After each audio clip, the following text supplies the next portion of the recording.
Hey guys, I am proud to say that this episode of Music Monday is sponsored by me because I still upload all my videos and make everything myself. The best way to support me would be going to bonfire.com/Dango Torres shop. Link in the description of this video. We have hats, we have shirts, we have coffee mugs, we have hoodies, we have everything. Alright? So without further ado, this is gonna be a good episode, so please stay tuned.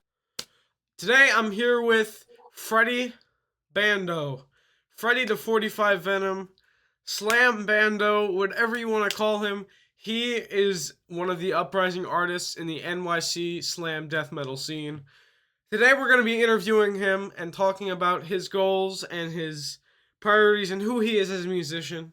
Um, because like I said, he's an uprising artist, and I'm going to be here today to get the word out to any of you death metal fans. I know I have some fans of death metal in my community, so we're gonna spread him over here. So, how are you doing today, Fred? First and foremost, how are you doing today? I am doing quite swell, I must say. Um, you know, Fred and I have hanging there. actually been friends for um, close to 4 years. Would you say Yeah, yeah. close to 4 years, something like that? And I didn't even really know Fred was into actually starting a music career. It's funny because we were both at very different times in our lives when we met each other. We met each other through the internet, through Instagram or Omegle or something like that, just playing guitar. I mean, and we both had, the Black Stratocaster. So, yeah. Yes, yes. Everyone's first guitar was a Black Stratocaster. And as a matter of fact, that's what I was playing on last week's episode. But we're going to talk about you as a musician. I've got a list of questions here because I can't remember all of them. Mhm. We got somebody in the background. I'm currently doing an interview. Hello, this is somebody. Is this the famous what's his name? Dango Torres. That's him? This is Yeah, the that's one and me. only Dango Torres. Bro, Buy my finally nice to merch. meet you, bro. Buy my merch. Bro, he all he does is talk about you, bro. That's all he does. This He's a guy. he's a Yeah, bro. fanboy. He's a fanboy. Is it? For sure, for sure. Yeah. Peace. All right. Any more Puerto Ricans gonna be walking in during this interview? Oh no, that's the Filipino. Oh. Yeah, that's my sister's boyfriend. Yeah, let's go. Yeah. I just got to meet your sister next. Actually, I already have. All right. Now, the first question I'm going to ask you here is, what do you like most about playing music? Whether it be, like just what do you like? I'm not going to give you options. What do you like most about playing music? Like, what has been your favorite takeaway from playing music? I mean, it's just like it's everything. Like it really like gives you an outlet to have fun, whatever frustrations you have. Like it really helps like kind of like put you just in a zone where you're just having fun. You're not thinking about like issues or whatever. Like I remember playing in like Guitar Center like 2 years ago, and like Guitar Center. I was yeah, Guitar Center. It's crazy.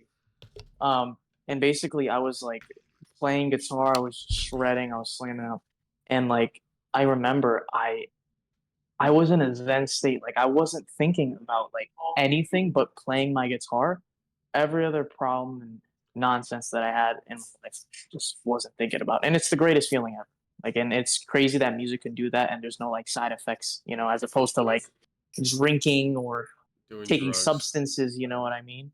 Yeah, honestly, I agree with you, man. Music, as a player of the blues and occasional metal too, when I'm a little pissed about things like, my dad, um, I love playing, for the feel of it. Just whatever you're playing, you're just locked in.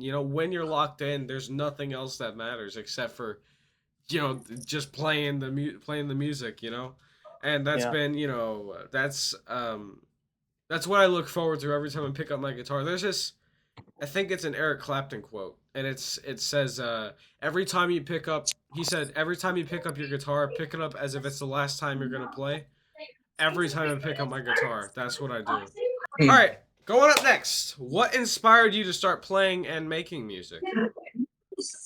Or let me Well, put it like this way: what and who? What or who? what or who? Well, I first metal band I ever got into was Pantera, like legit. Yeah. Before like that was after discovering Rage, uh, and it led me to Pantera and like just seeing Dimebag, like the crunchy riff, like even in like the riff, like New Level, dun dun dun dun dun dun dun dun dun dun dun dun. Yeah, There's exactly. something that really intrigued my soul, and yeah, and like I was dealing with like certain eye problems, and like I was dealing with like a really troubled time related to eye problems that kind of like got messed up as a result of like COVID and stuff. And I was looking for like a way, something else that I can do instead of like playing games and like constantly like abusing my eyes with like screens. Yeah. And I was like, you know what? I like metal. I'm getting into it. I like how it sounds. Why don't I just learn how to play guitar? And yeah, that's where it came from. So that's how I picked the instrument up. That's how I got inspired. And then when it comes down to making my own music, I finally decided to do that. Like when I started listening to like Slipknot, and at some point I started writing my own riffs. Yeah, Yeah. I remember that when you mm, first came out with your first single. Yeah. yeah. I started like I would write my own riffs like once I learned Slipknot, but then like once I started listening to like like legit death metal band, not just like Cannibal Corpse, but like Suffocation, Dying Fetus, other bands and Internal stuff. Bleeding That's is a big one as well. Internal Bleeding, Yeah. and yeah, Aren't they also and part of the NYC like death metal scene? yeah, Or? Yeah. Suffocation, Internal Bleeding, like uh, and New York State in general is like the mecca for this type of sound. You In know what I case you mean? guys don't know, this guy goes to death metal concerts pretty regularly. So Yeah. I mean, Whenever I get the chance. whenever he gets a chance, yeah, he just goes out and he sees these brutal death metal bands. He beats people up in the mosh pit, I'm sure. I have Yeah. one coming up this 11th. He's the kind of kid to do a bicycle kick like Liu Kang. I can already Yeah, see I it. do. That's not racist. That's not racist. Not racist. Not racist. Exactly. Yeah. No, dude. I swear to God.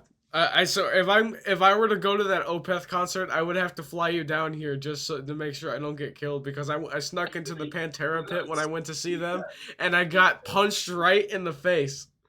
Or like right in the nose, and like it was a big bruise on my nose for the next day, and I just shoved toilet paper up both of my nostrils and said, "Fuck it, the show must go on. I gotta keep watching this." Cause I paid like a solid You $200 gotta for do those it. concert tickets. Yeah, Like bro. You gotta it do it. was, You yeah, can't, exactly. like, Yeah. All right, next question. Describe your creative process when you're making new music. So like, be it inspirations, topics, concepts, what you do, the environments you're in when you're making music, when you're writing lyrics or when you're writing riffs or because knowing you're a pretty on the go guy. I mean, I've heard you bringing your guitar and your laptop to school and just playing death metal, in class. So yeah. yeah, Yeah, I would like during like my free periods, I would just be in the hallway or like a classroom that's like available, and I'd just be like, John, John, John, yeah, John, John. And like okay, the creative process when it comes down to like writing music, I know like a lot of people, like this might shock certain people, but a lot of people will like use drum tracks and like play along to them, and I can do that. But I find I write better riffs and jam out better when I'm kind of just like by myself, not playing along to a track, and I'm kind of just like fleshing out riffs. You know what I mean? right. And it's just like the whole process. You get better at writing riffs as you like practice it more and write more. And like I like overall, you just what I did is just you listen to enough like enough death metal. More like what environments do you write best in? Let me put it that way. Like What environments do you create music and lyrics the best? when I'm like just like sitting like near my window where like I have my whole setup with like my Focusrite and my speaker, and I'm just sitting at my computer desk and like fleshing out the riffs. Great minds Yes, think alike.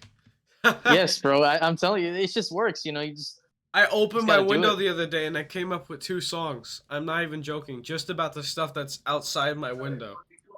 Mm, Like, yeah, I get that. I think really something that's underrated or that's not really sure. talked about when you're talking about like writing music is where you are when you write it, like mentally and physically, and what you're thinking about, what mood you're in, you know, all that stuff. That all translates into the music and it makes it unique, you know? Definitely, yeah, most That's definitely, why yes. I'm so on like the computer generated sounds and music because it doesn't sound unique at all. Like you could literally use presets and it sounds all the same, you Yeah, know, yeah, as opposed to exactly. using live instruments and, you know, actual recording, Mhm. you know, and no like computer generated stuff. Mixing is a different thing, but Yeah. computer generated drums are, you know, I'm not a big fan of them, you know? Mhm. Computer generated anything, it takes the uniqueness out of the music, is what I'm saying. Yeah, it does, yeah. Yeah, and although some of that environmental stuff and whatever you wrote the song about may still translate through, you know, in the song, it's really just a matter of the authenticity of the music itself. Like, for example, Led Zeppelin's 1971 album Led Zeppelin 4 had some of the best drum sounds I've ever heard in my life.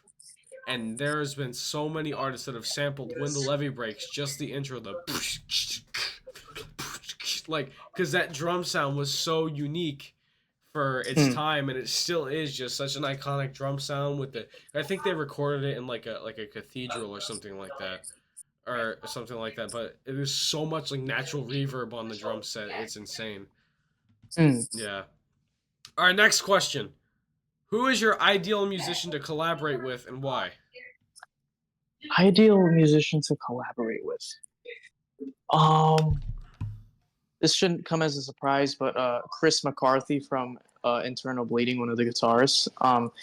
I think that in terms of how we write riffs and just like our attitude towards the guitar is very similar. Like we're not like the doodly like type of guys on the guitar. We're more just like let me make people feel like they want to hurt each other and just write a chunky riff. You know what I mean? Like Feel like they want, yeah, yeah.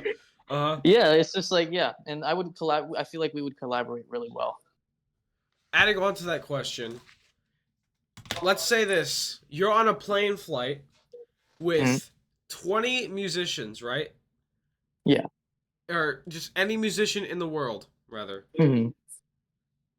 Who would you sit next to if you could sit anywhere on that plane and have a 3 hour conversation with?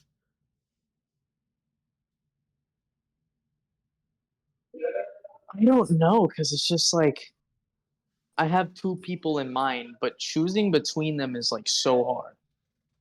Yeah. Because obviously I started off with Pantera, so I would want to talk to Dimebag Daryl. But also, besides metal, there's like other abrasive forms of music, which like grunge, and like I love Nirvana, and like Dude, that's I how would we also love to bonded. Are you talk to kidding Kurt me? Cobain. Yeah. Yeah, Nirvana, bro. It's just like No, you know, because this I would guy love to talk was to Kurt Cobain. This guy was I met him on Omegle, like in common interest. The only common interest we had was Nirvana, and I was like, okay. So I started playing these Nirvana riffs, and he started playing the exact same thing, just like a whole step down from what I was, because he was playing a Strat with 9 gauge strings and C sharp tuning. Like, I don't get how you do that. Yeah. No, but dude, that's what we bonded over, man. Nirvana, that was it. You know.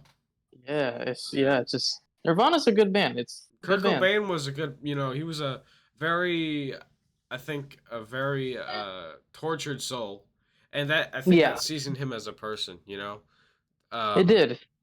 yeah, it definitely contributed to who he was as a person. Mm. Okay, so all right, random question: top 3 inspirations. Don't give a shit what instrument they play. Top 3 musical inspirations. Um. Okay, Jim Root. From Slipknot. Valid. Melody wise, incorporating melody. Um. Terrence Hobbs, Suffocation. Terrence Hobbs.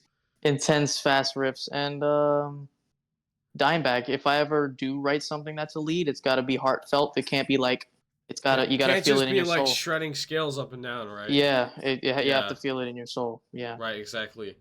My Hmm. thing that I say about it is if you don't give yourself the chills while playing guitar, then you didn't do it right. Yeah, exactly. Because anybody can write a solo that's just as groovy as the rhythm, but if it doesn't make you feel something like in your soul, if it doesn't give you fucking goosebumps on your arm, then you need to try harder. And I completely agree with that statement, you Yeah. know? Hmm.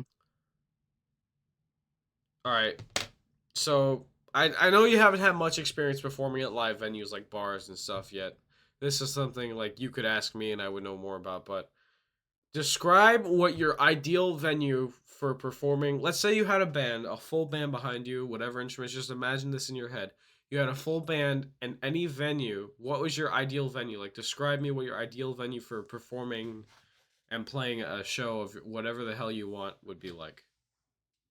I would just like I want it to be, intimate. Like I think festivals and like big open areas are cool, but like I feel like the intimate and like the pure raw energy that you get in like performing, I feel like that really goes down in like a more low key, doesn't have to be super small, but just like a closed in venue, not super large and it's intimate, there's no sitting down, everyone's standing and like, people could run up on stage and stage dive and have a good time, take the mic and sing, like it's just it should be intimate and like be a bonded experience, you know what I mean? Right. Yeah. You Everyone's should heart should be feeling each other's energy, you know what I should mean? be able to connect with the audience, right? Yeah, exactly. Yeah. That's actually I think the smaller venues, you got to be a better musician to play at smaller venues. Yeah, It's exactly. the Yeah. musicians who are the best, they play at the smaller venues. And I'm not saying Hmm. there's not any good musicians that play, big venues, but Yeah. you gotta have some balls to play at smaller venues and actually feel it in your soul. Because when you talk about stage fright, and I'm not speaking from experience, I know people who have had horrible stage fright. They're always like, dude, those small venues are always the worst. I've played in front of thousands of people, and I've played in front of thousands of people as well. They tell me I've played in front of 1,500 people, not felt a damn thing the whole show.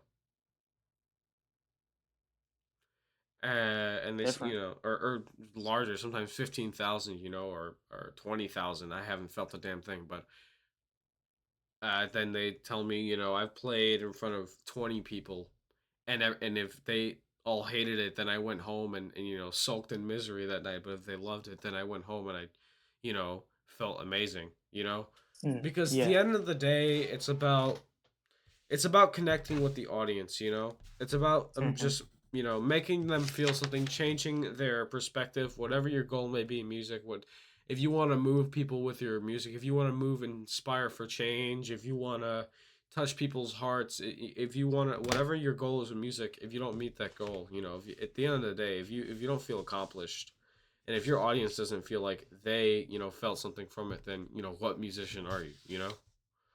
Yeah, exactly. That's it's a Right. must. Next question. What skills have you gained that help you perform effectively as a musician? How do I put this? Whether it be social skills, specifically, like or mental, strength, like discipline, or what has made you, um, perform? What has helped you? Um, uh, shit, I can't speak. Edit this out. What qualities have you gained, or what have you had to discipline yourself to gain in order to be more effective as a musician? You just gotta like you gotta be able to like really just I don't know, I guess like be able to really fixate on like what you're doing and have like a certain level of focus when you're, writing. And like in terms of like helping like what would help be a better musician, you really just got to listen to like a lot of music because you can write like really sick stuff in like in the context of like brutal music, but like it's really sick or some to some extent like melodic if like you just listen to like more like quote unquote normal or softer music and like you get more inspiration. Like if you want to write good stuff, you got to listen to multiple genres. You can't stay just like brutal. Like Yeah. you can't. Yeah. Did you hear about how Kurt Cobain wrote about a girl and why it sounded like it did?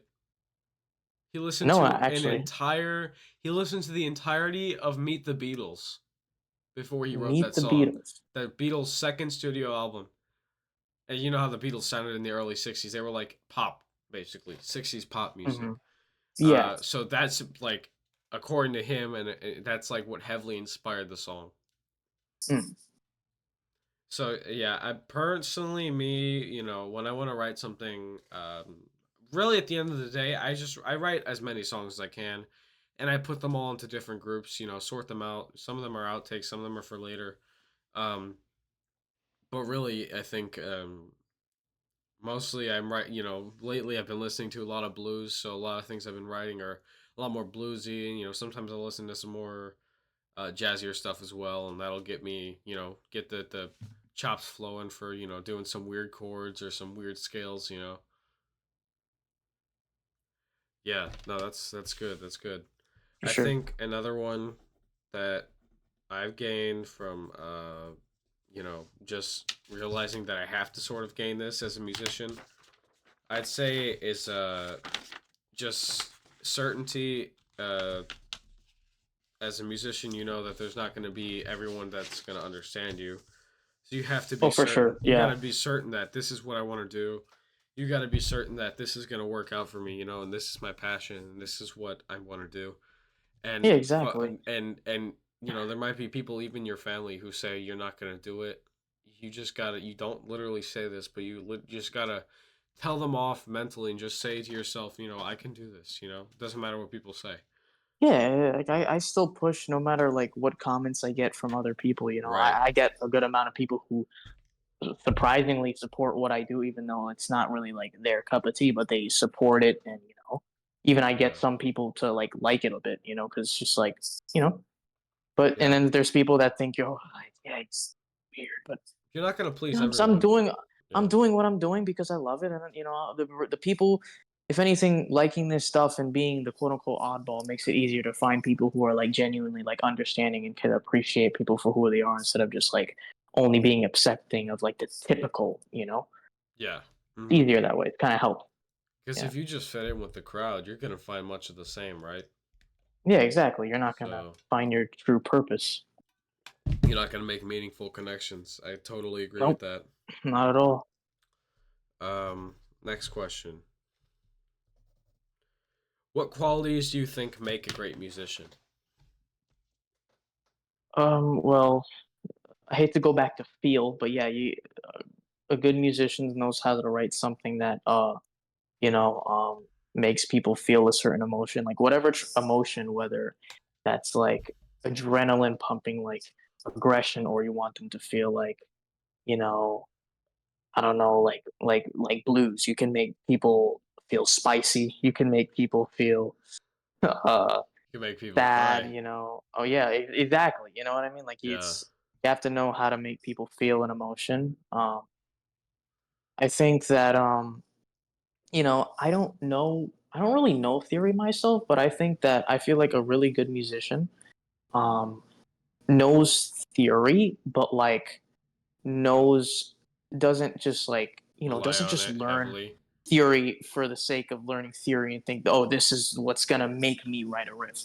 You Okay. learn theory, but you got to be creative, you know Right. what I mean? You got to have a good mix. You can't just be, you know what I mean?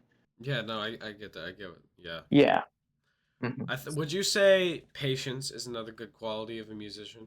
Patience is because like it's you might not be happy with what you're writing, but you gotta like kind of just keep pushing and changing things around, and maybe I should play it this way, or play this riff this way, or I should work on this a little more, and like you'll get better at, and you're gonna what you want your riffs and whatever you're writing in any instrument or anything to sound like, it's gonna sound like if you just put the time into it, you know? Right. Right. Yeah. Totally agree with that. Hmm. Okay, next question. Next question. Sorry, I'm scratching off everything here. Is there another Hmm. musician, or I would say wannabe, that sounds a little bit mean? Is there any aspiring musician or any musician now that you have in the past mentored or trained or you know uh, just helped out or helped, you know, inspired them in a way? Like, tell me if so, then you know, then just tell me what you've done to help them. I mean, I don't talk to this person anymore personally, but I can tell you what like I did to teach them. Okay. Um, so um, like I really just like I kind of just went the way I did. Like, a lot of people when they first pick up the guitar, it's usually because of like me, like I like bands you listen to and you become interested in it. And like you want to learn like your favorite, band riffs, you know what I mean? Yeah. And before I even teach anybody, like I'll teach them no matter who I teach, and I feel like this should be a golden rule, teach them how to play 035. Yeah. Dun, dun, dun, dun, dun, dun. Yeah. It just works. You play it on Yeah. the one string, then you get them to play power chords, and you get them to play how it actually is, which is on like the Yeah. D and the G string. Yeah. But yeah, and it's just it's a good riff to learn. Like a lot of people know it, even if they don't know the song, they've heard it somewhere. Right. They've heard it on You the know? radio or in a commercial. Yeah, and Or...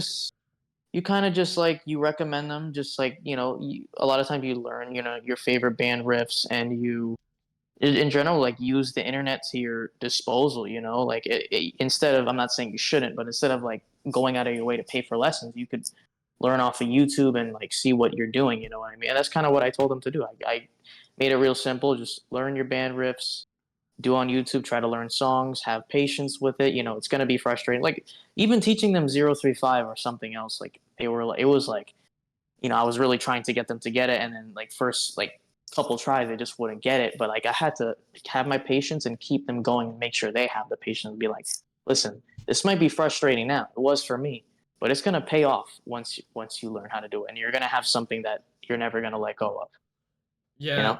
know? I go back to the patience thing that we were talking about a Yeah. second ago. Yeah, If exactly. especially if you're a music teacher, you need patience. Like you will not make it in a career of teaching, period, without patience. Yeah. Especially music. Music is such a foreign thing to somebody who's never, touched an instrument in their life. Have you ever seen somebody Mhm. when they first pick up a guitar? Huh, what is this thing? What is this thing? Oh! Like, and it's so foreign to them that they're just like, they have no idea how to even play it. You'll see people playing it I'm gonna be upside honest, down. bro. I, I hate to admit this, but when I first got my guitar, I don't know why I didn't notice it. Like it's so embarrassing to think about it now. Like it's so embarrassing, but like um I basically I didn't see that the people were fretting the notes to play the guitar. I thought you would fret in between the string. I didn't know that you had to press down the string. I thought you would have to go in between like the strings, and I would try to play a note. I'm like, why am I getting a note? And then I finally learned, oh, you have to press the string to make a note. And I was like, what? And now I actually play guitar, and it's crazy, but Yeah. I don't like to believe it, but that's how it actually was. I did not know even how to play a note. It was So crazy. what's funny is I started out playing piano. It was the first instrument I ever learned. Besides W instrument. besides the recorder they make you play in like 5th grade. Oh, of course, But yeah. it was so easy, just pressing down on a key and a note came out. But then when I tried picking up the guitar for the first time, or the first time I ever picked up a guitar, I just started banging the strings, and I was like, what happens if I press this? Oh, new note unlocked. Okay. And then, I was like, okay, well, I'm getting somewhere. And it was foreign to me because I never built calluses before, right? On a piano, you can build calluses if you're playing really freaking hard, like playing really like hard, rock and roll and stuff like that, but no. Have you seen like Little Richard and Freddie Mercury and those really good like rock and roll piano players? They are insane, like bow, like banging on the fucking keys, like it's insane. Um, that's how you build calluses. But building calluses on my fingers was something that was foreign to me, and it only lasted like a couple of weeks, maybe a month. But then after that, I was just like used to it, you know. Yeah. All right, we only have a few more questions left here. What's the Yeah. best piece of advice another musician gave you? That's piece. I'm honestly trying to think back to the Omegle days when I would meet musicians, they would give me advice. And it sounds like really cliche, but it's like it just works. Like everyone has heard this at some point, if you're a musician, and everyone has said it before. And I know you probably know what I'm about to say, but it's just keep going. Keep going. Yeah. Dude, you know what's Um. funny? I that I've heard that a billion times. but it's That true, hasn't that you know. hasn't stuck to me until like now, just because no one's ever said it like that, you know. Like Hmm. you'll hear people. I mean, I've gotten comments on like my videos and keep going, man. You're on the way there. You're on the right path, you know. And I would Hmm. feel like, yeah, Yeah, cool. You know, I've heard it a billion times, but it's you know that's really the best thing you can do is encourage a musician to keep doing what they're doing, you know, yeah, because I think exactly. it's just the incentive of like you know dopamine and just you know it's like it's an incentive mentally for you to just keep going, keep doing this, you know, and where you Yeah, can say medically you get addicted to music, but I'd say you develop a passion for it, right? yeah, That's the beauty of it because like you said there's no side effects to music. You're not going to be harmed by playing it. yeah, exactly. That's the beauty of it, you know. Right, right. Hmm. All right. I will say this right here. This is as a blues musician from a blues musician to me. My good friend Chris Castaneda, he said, and I just played with him this last Wednesday. A new video will be out probably before this video comes out. For Yeah. my last performance there, I just performed there last night. Um, he told me after this one gig that we played together, where I was just playing these notes and I was feeling something a little bit, but you know, it was a relatively bad day, and we all have those bad days as musicians where you know we just don't play as good as we usually do. And this was the second to last time I played a gig with him. You know, last time being yesterday, and this was about 3 weeks ago before I headed off for vacation last month. And he told me these simple words. He said, "Listen, when you play music, when you take a solo, don't play notes, play sound." And he said, "Your guitar is a voice. It is not an instrument, it is a voice. Your voice is connected to your guitar when you're playing." He said, "It's like you're singing or it's like you're talking to somebody, you know?" And last night he told me that was like one of the best like solos. We took a solo on like this. It was like a simple blues shuffle, like in like the key of C minor or something like that. And I took this solo on it, and he was like, "Dude, that's one of the best solos I've ever heard from you, man. What happened?" I said, "I practiced, man. I was playing sound, you know, and something came out, you know." And he said, he laughed and he said, "I knew you'd get it right." So that's the best piece of advice. Just me personally. Yep. What's your process for dealing with performance anxiety? This is different for every musician, but I feel like, you know, it's interesting to just hear how people handle it, you know? Like when you're even when you're just playing on Omegle, you know, like just shredding on there. Do you have anxiety, you know, when going on there? And if so, like how do you handle it? I mean, it's just like, you know, it really kind of also depends on who you're playing to. You know what I mean? Like there always will be those people who literally don't understand music Right. and will just feel like, oh, you suck. Yeah. Yeah, my boyfriend's better than you. But it's just like, you know, those people could screw it. You know, I don't Yeah. care. But like, you know, actual people, you know, if you play something, they actually have some sort of like they actually listen to music. You know, it's not really that bad. You kind of just play it. I know how like people will say you kind of just forget every riff and everything that you ever learned when someone asks you to play. No, I And don't. like yeah, I mean I for me I just play, you know, I'm just like, you know. Right. So what I do when Yeah. people ask me to play something, I just start playing random blues licks until I land on a note that reminds me of a song. Hmm. And I'm not playing anything really at the beginning. I'm just playing nonsense, which is what I'm playing all the time, anyways. So you know, Yeah, I'm really good exactly. at playing a lot of nothing until something sounds good. I'm like, let me play that again, rewind that, you know. Um, and people are generally impressed by it. Alexa, shut up. People are generally impressed by it, you know. And I mean, just to the untrained ear, to like the naked ear, you know, of a Hmm. just a normal person. It's really it's not hard to impress them, but it's not easy either, you know, because Yeah. there's people who can tell. It's not that hard to tell when you're out of tune or when you miss a note or when you don't play a note exactly right. Those sort of things are just kind of Hmm. obvious, you know. Yeah. So I mean, what I would go back to is those people's opinions. They don't really matter. The people you're talking about that just say, "Oh well, my boyfriend's better than you," yada yada yada. Their opinions Hmm. don't matter, man, because they're not musically inclined. So and they hold Yeah. no they have no musical experience. So Hmm. what are they to you? They're just a Yeah. bully at that point. Hmm. All right, we got three more questions. Three more questions. What would you do if your audience looked tired or bored during your performance? Well, I mean, you wanna like if well, you gotta which factors you gotta check first. Are you playing hard? Are you really playing hard, or are you just playing? Like, are you just standing there playing with a straight face, or do you have like a funny looking grimace on your face from like Yeah. how much like energy is going through your body, and are you like really having a good time and like hitting your strings like you mean it? You know what I mean? Right. You have to make sure that you're doing that because that could be a factor. Your audience is probably bored because you're not trying hard enough.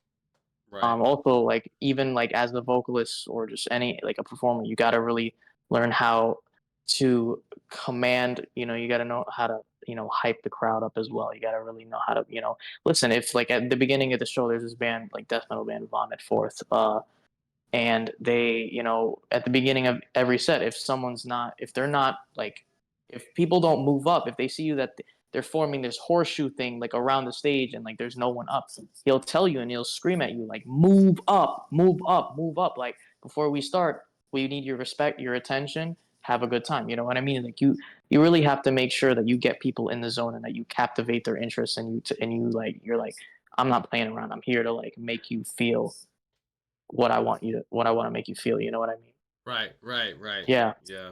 Hmm. Hmm. Me personally, if it comes down to where like the people are walking out and shit, I'll just put down my guitar and stop playing. I'm that kind of guy. Like, I'm not gonna try and beat a dead horse. Yeah. But at the same time, I honestly I agree.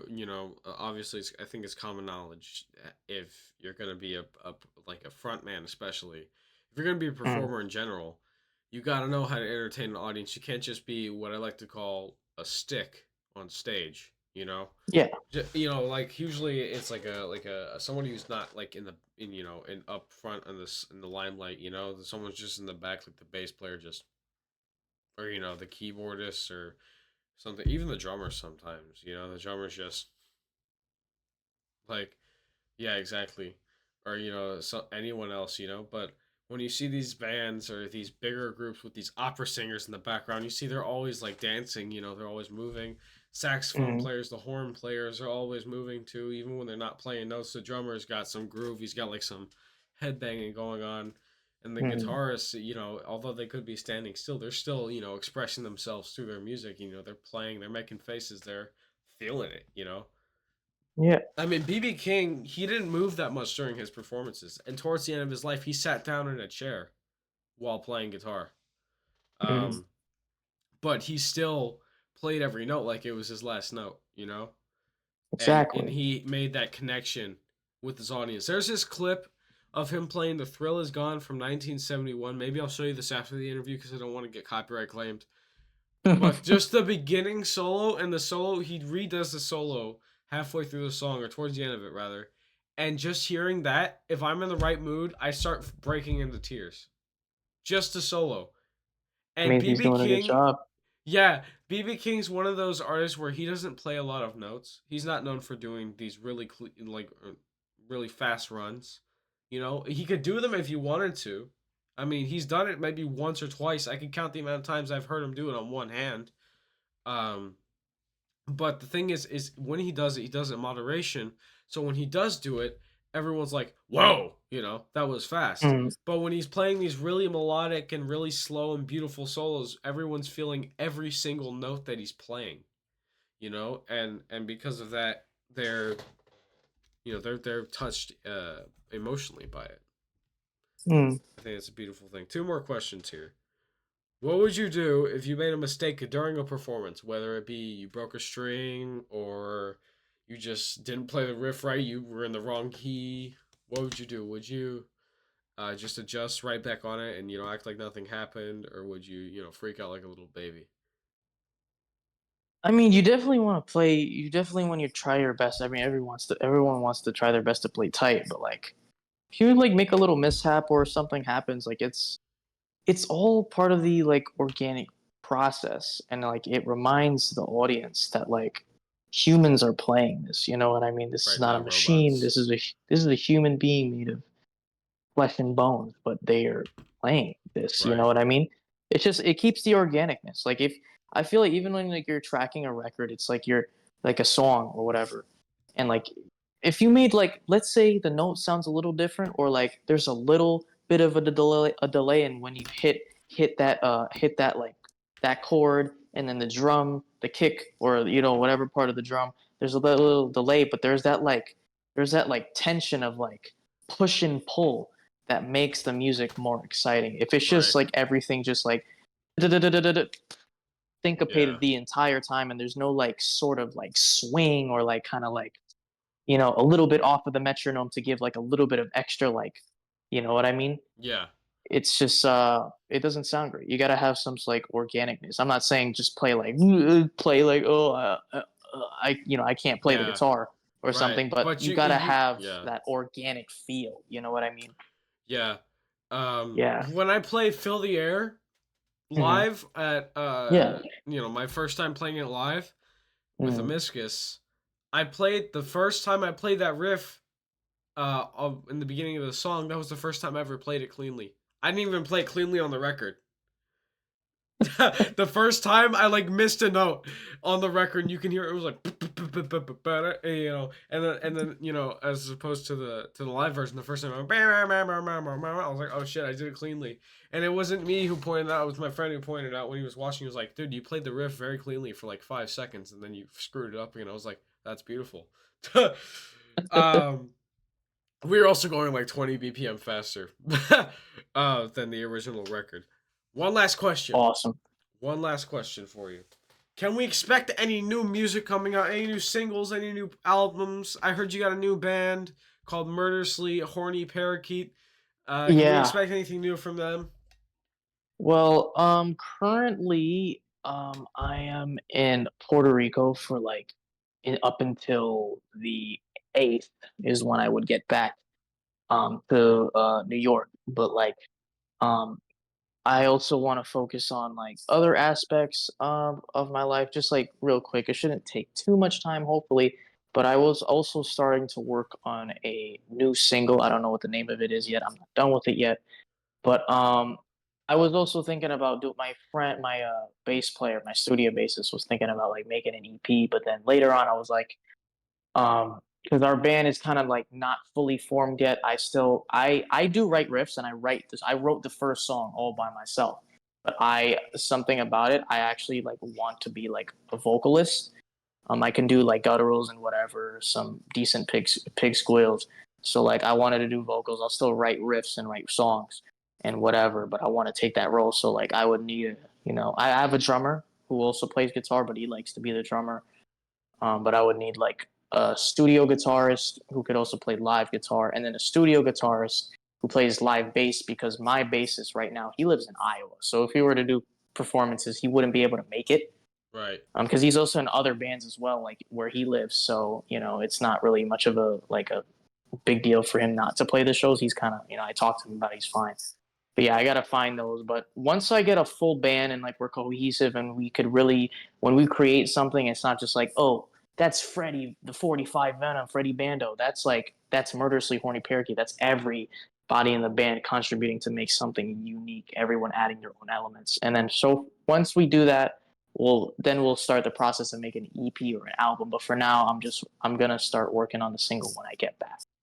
When the time comes, where do you plan to record this? A live studio, or do you plan to record it live? Do you plan to record it like, do you plan to go off somewhere and record it like, Because like I said, we were talking about earlier, the environment you record stuff in can have a lot of, effect. Not just how it sounds, production wise, but just how it sounds like, to the listener as far as the emotions and what they're conveying in the song. Where do you plan to go Yeah. for that? I mean, all these songs except for this one single that I released like under my solo career called Penis Patty Burger and Menstrual Blood Dipping Sauce. Uh, um, I recorded that in this like center where there's like a gym and there's like racket rooms and like a party room. That kind of looks like a studio or a dance studio, and I kind of recorded that in that area. I took all my gear because I couldn't make noise at like my apartment. I usually record like by my window, but like I recorded that song there, and yeah, I definitely had a lot more space to just like breathe and not worry about neighbors. So maybe I might record the rest of that single like there or at home. I don't know, but we'll have to see. All right, Yeah, all right. We got some exciting things coming up. Freddy for sure. Bando, the frontman of Murderously Horny Parakeet. Expect some new stuff coming out from them. Beautiful band name, by the way. I commend you on this band name. It's just the Yeah, most. It's authentic to him, and that's what matters. All right, the parakeet could exactly. be dead for all I care. Take this list. Kobe. Uh, Yeah. the band name's authentic to him, and that's what matters. So, and to his band. So, everybody, like, subscribe. This has been Music Monday. Fred, do you have any last things to say to the viewers? I got something for you.